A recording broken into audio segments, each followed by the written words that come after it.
Praise the Lord. எபேசியர் 4ஆம் அதிகாரம் 7ஆம் வசனம் சொல்லுகிறது, கிறிஸ்துவினுடைய ஈவின் அளவுக்கு தக்கதாக நம்மில் அவனவனுக்கு கிருபை அளிக்கப்பட்டிருக்கிறது.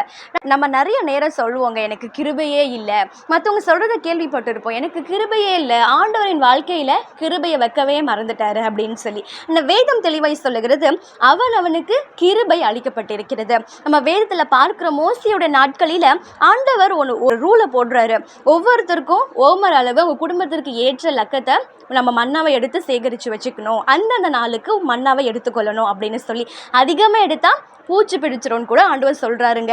ஆனால் அது போல தான் நம்ம வாழ்க்கையில் கூட நம்மளுக்கு ஒவ்வொருத்தருக்கும் கிருபை எவ்வளோ தேவைப்படுதுன்னு ஆண்டவருக்கு தெரியும். மற்றவங்கள போல நமக்கு இருக்காது, நமக்கு போல மற்றவங்களுக்கு கிருபை இருக்காதுங்க. ஒவ்வொருத்தருக்கும் கிருபை வேறுபடும். என்னுடைய வாழ்க்கையில் கூட நான் பிசாசுனால ரொம்ப பாதிக்கப்பட்டு இருந்தேங்க. ரொம்ப டிப்ரெஸ் ஆகியிருந்தேன். பயத்தோடு நான் பிசாசோடைய கலக்கத்தோடு இருந்தேன். நான் எப்படி இதை மேற்கொள்ளுவேன், அவ்வளோதான் என் வாழ்க்கையே போயிடுச்சுன்னு சொல்லி அநேகர் என்னை பார்த்து சொன்னாங்க, இந்த பொண்ணு மென்டலி டிஸ்டர்ப் ஆனதுனால தான் இவளுக்கு இப்படிப்பட்ட ஒரு பிரச்சனை.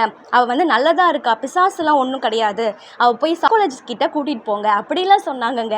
ஆனால் இன்றைக்கு ஆண்டவர் எனக்கு இம்மட்டுமாய் ஜீவனை கொடுத்து வைத்திருக்கிறது அவருடைய பெரிய கிருபைங்க. ஸோ என்னோடு கூட சேர்ந்து பெயர் சொல்லி அழைத்தது உங்க கிருபைன்னு சொல்லி பாடுவோமா? பெயர் சொல்லி அழைத்தது உங்க கிருபை, பெரியவனாக்கியதும் உங்க கிருபை. பெயர் சொல்லி அழைத்தது உங்க கிருபை, பெரியவனாக்கியதும் உங்க கிருபை. கிருபை கிருபை கிருபை கிருபை. ஆமென்.